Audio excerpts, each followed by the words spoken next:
அனைவருக்கும் வணக்கம். வணக்கம். நான் சிவாஜி கிருஷ்ணமூர்த்தி, திமுக பேச்சாளர் பேசுகிறேன்.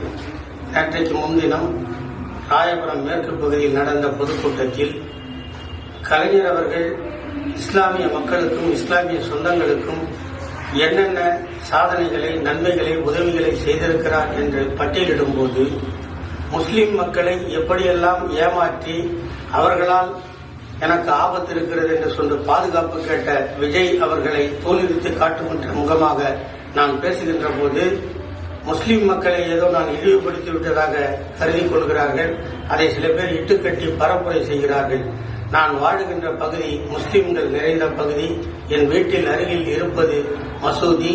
ஆகவே எனக்கு ஓட்டுநராக, என்னை கண்காணிப்பவராக, என்னை நலன் விரும்புகளாக முஸ்லிம் மக்களே இருக்கிறார்கள். ஆகவே முஸ்லிம் மக்கள் மீது எனக்கு எந்த காழ்ப்புணர்ச்சியும் விருப்பம் இல்லை.